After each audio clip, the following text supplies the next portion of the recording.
Sheryl Crow never married, not even once. And the reason behind it is more heartbreaking than most people ever realized. For decades, she stood in front of sold-out crowds, winning 9 Grammy Awards and singing about love, as if it were something she understood completely. Yet her own life never reached the moment so many expected. She was one of the most recognizable voices of the 1990s, admired for her strength, her honesty, and her independence. And many assumed marriage simply was not something she wanted. Still, that version of the story leaves out the quiet truth, because she did want it, and she came close enough to believe it would finally happen. Even now, Sheryl Crow admits she still wonders how she ended up here, famous, fulfilled, and unmarried. And the answer has nothing to do with freedom. It has everything to do with love, loss, and the moments that never arrived. Long before Sheryl Crow stood on global stages or became a familiar voice on American radio, her story began far from fame, rooted in the quiet rhythms of the Midwest. She was born in Missouri and raised in a world where stability mattered, where family dinners, school activities, and long-term commitment were not abstract ideas but expected parts of life. In that environment, marriage was not viewed as optional or outdated. It was simply how adulthood unfolded. Love was something you worked toward, something meant to last. Music entered her life early, not as an escape, but as an extension of who she already was. She sang in school, studied music seriously, and learned discipline long before applause ever followed her. Those years taught her structure and responsibility, lessons that shaped how she approached everything later, including relationships. She was not raised to drift or avoid roots, she was raised to build them.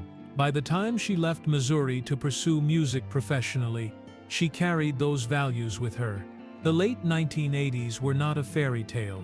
She worked as a backup singer, touring with major artists, standing just outside the spotlight, while learning how demanding the industry could be. It was a life built on motion, hotels, rehearsals, and uncertainty, yet she stayed, believing patience would eventually lead somewhere permanent. At that stage, fame was not the goal, stability was. Her breakthrough came in 1993 with Tuesday Night Music Club, and almost overnight, everything changed. The album's success reshaped her life, turning a working musician into a household name. Songs filled with wit and emotional insight resonated with millions, and suddenly Sheryl Crow was everywhere. The public saw confidence, charm, and control. But what often goes unnoticed is what that level of success quietly takes away. Fame compresses time.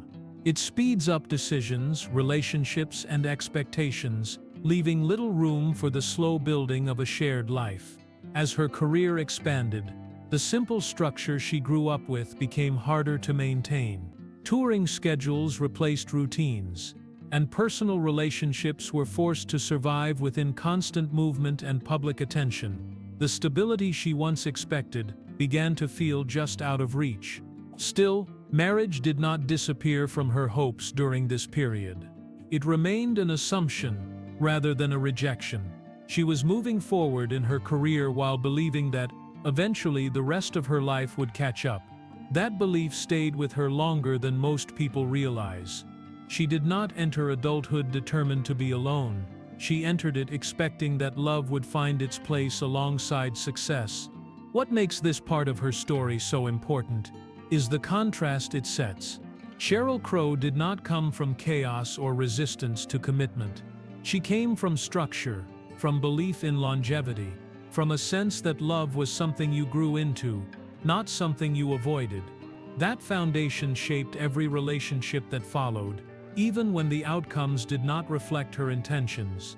As the years passed and her name became inseparable from American music, the gap between where she started and where she found herself slowly widened. The girl raised to believe in permanence was now living in a world defined by movement and change. That tension did not break her, but it followed her, quietly shaping the choices she would make next. And as her life accelerated, a quiet realization began to take shape, not driven by public curiosity, but by her own reflection.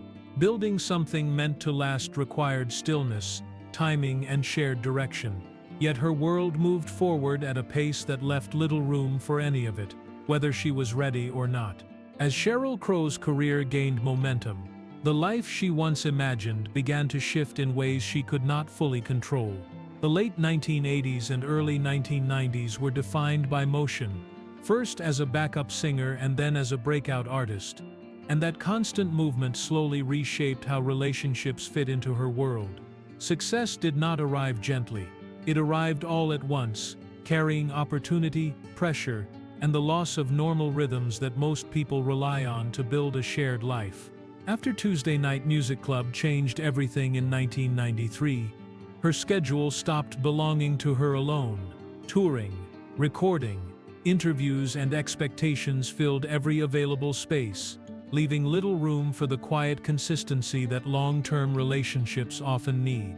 The structure she grew up with, predictable routines and shared time, gave way to a life measured in flights, hotel rooms, and deadlines. What once felt temporary began to stretch into years. During this period, Sheryl Crow did not retreat from love.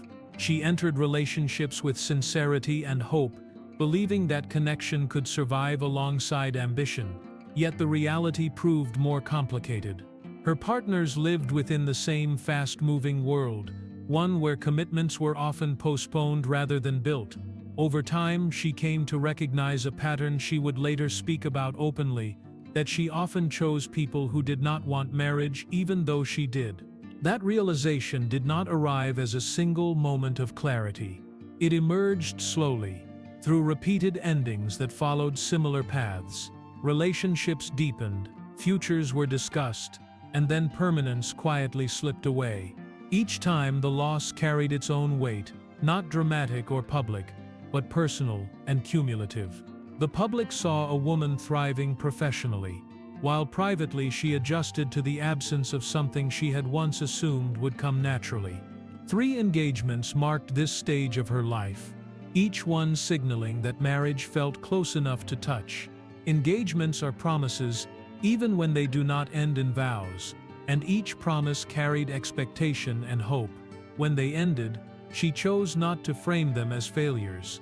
Instead, she later explained that broken engagements felt preferable to divorce, a perspective shaped by realism rather than bitterness. She was protecting herself from one kind of pain even as another quietly took its place. What made these years particularly complex was the contrast between perception and reality. Independence became the story told about her, a narrative that suggested choice and control. Yet independence was not the absence of desire. It was the result of circumstances that never aligned. She did not walk away from marriage with certainty. She stepped around it repeatedly, waiting for the moment when timing, values, and commitment would finally meet. As the 1990s drew to a close, Sheryl Crow found herself accomplished, respected, and increasingly aware of the cost of perpetual motion. Love existed in her life, but it existed without grounding. The relationships mattered, even when they did not last, and each one shaped how she understood partnership and compromise. She was learning, sometimes painfully, that love alone does not create permanence. This chapter of her life reveals a quiet endurance rather than emotional distance. She stayed open, even as outcomes disappointed her. She believed in connection, even when it failed to settle into something lasting. By the time she entered the next phase of her life, she carried both experience and weariness, still hoping, but more cautious than before. And then in the early 2000s, a relationship arrived that felt different from the rest. One that seemed to slow the pace of her life just enough to suggest that permanence might finally be possible. By the early 2000s, Sheryl Crow had already lived through enough disappointment to recognize when a relationship carried real weight. When she began dating cyclist Lance Armstrong in 2003, the connection unfolded during a period of intense public visibility for both of them. Each understood pressure, scrutiny, and the cost of living in the spotlight, which created an immediate sense of mutual understanding. Their relationship became widely known, not because they sought attention, but because of the timing. Armstrong was navigating his return to professional cycling after cancer, and Sheryl Crow stood beside him during that period, offering visible support at events and public appearances. The relationship carried a seriousness that went beyond romance, shaped by shared endurance and the emotional gravity of recovery. For the first time in years, her personal life appeared to move in the same direction as her professional one. As their relationship progressed, the idea of a long-term future became part of the public narrative. This was not a private relationship unfolding quietly, but one discussed openly, followed closely, and framed as stable. In September 2005, they became engaged, marking the closest Sheryl Crow ever came to marriage. The engagement was not symbolic, it was practical, public, and filled with expectation. For someone who had experienced 3 engagements in total, this one stood apart. It arrived after years of self-reflection, career achievement, and emotional caution. Engagement represented alignment, timing, and shared intention, things that had always seemed just out of reach. The assumption, both publicly and privately, was that this chapter would finally lead to permanence. That belief did not last. On February 3, 2006, Sheryl Crow and Lance Armstrong announced their separation. The statement was brief, offering little explanation beyond acknowledging that they had gone separate ways. The engagement ended, and with it the possibility of marriage once again disappeared. No public details followed, and Crow later clarified that the split was not caused by illness or external pressure, but by differences that could not be reconciled. The timing of the breakup mattered. The end of the relationship arrived at a moment when she was already confronting vulnerability in other parts of her life. While speculation followed, she later made a point to correct assumptions, stating clearly that her breast cancer diagnosis was not the reason the relationship ended. That distinction mattered to her. The truth, as she explained, came down to life goals and compatibility, not crisis. The emotional weight of this breakup was different from those before it. This was not another close call in her 20s or early 30s. This was the relationship many believed would finally lead to marriage, including Sheryl Crow herself. When it ended, it forced a reckoning that could no longer be postponed. The idea that love, timing, and intention would eventually align began to fade. After the breakup, she did not publicly mourn or dramatize the loss. Instead, she withdrew inward, carrying the experience quietly. Over time, she acknowledged that this relationship marked a turning point. It did not make her cynical, but it reshaped her expectations. Marriage, once assumed, now felt uncertain in a way it never had before. What this part of her life revealed was not failure but finality. The closest she had come to marriage ended without anger, without spectacle, and without repair. And once it was gone, the path she had imagined for so long no longer existed in the same way. This loss landed deeper than the ones before it. It was not another hopeful moment that simply passed, but the relationship that had carried the promise of marriage, a promise she believed in herself. When it ended, it closed a door she had long expected to walk through, and the faith that everything would eventually align began to erode. After the end of her engagement, Sheryl Crow entered a period of her life defined less by public milestones and more by private reckoning. The future she had quietly imagined no longer felt certain, and before there was time to rebuild expectations, something far more serious demanded her attention. Around this same period, she was diagnosed with breast cancer, a moment that forced her life to slow in ways her career never had. Illness has a way of stripping life down to what matters most. For someone who had spent years moving forward without pause, this diagnosis introduced stillness, vulnerability, and a confrontation with her own mortality. Treatment became the priority, and with it came long stretches of reflection that success and momentum had never allowed.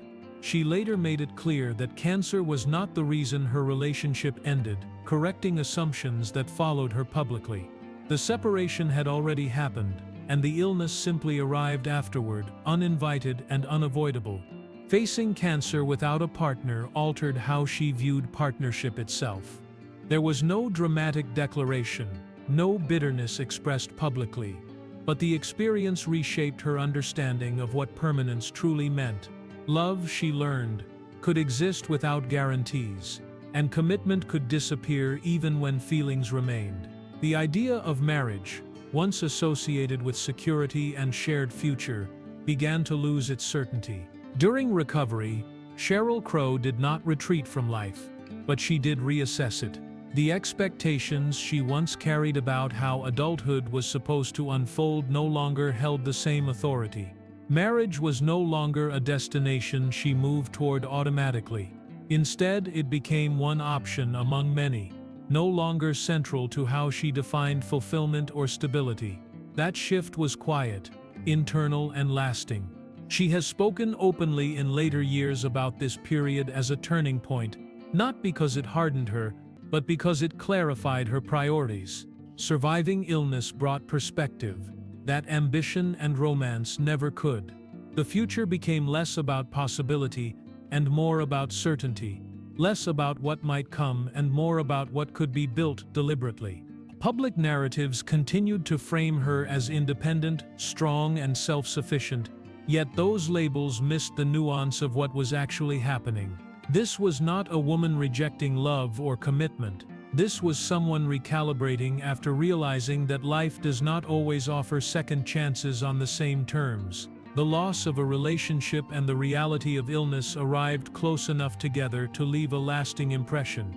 As she moved through recovery, the pace of her life changed. Touring resumed eventually, music continued, but the emotional urgency that once surrounded marriage faded. It was not replaced with bitterness or regret, but with acceptance that the path she had expected might not be the one she would walk. The door she once believed would open naturally now remained closed, and she stopped standing in front of it. This period did not mark an end, but it marked a shift. Love still mattered. Connection still mattered. What changed was how she defined permanence. Marriage no longer held the promise it once did, not because she dismissed it, but because experience had taught her that stability had to come from somewhere else.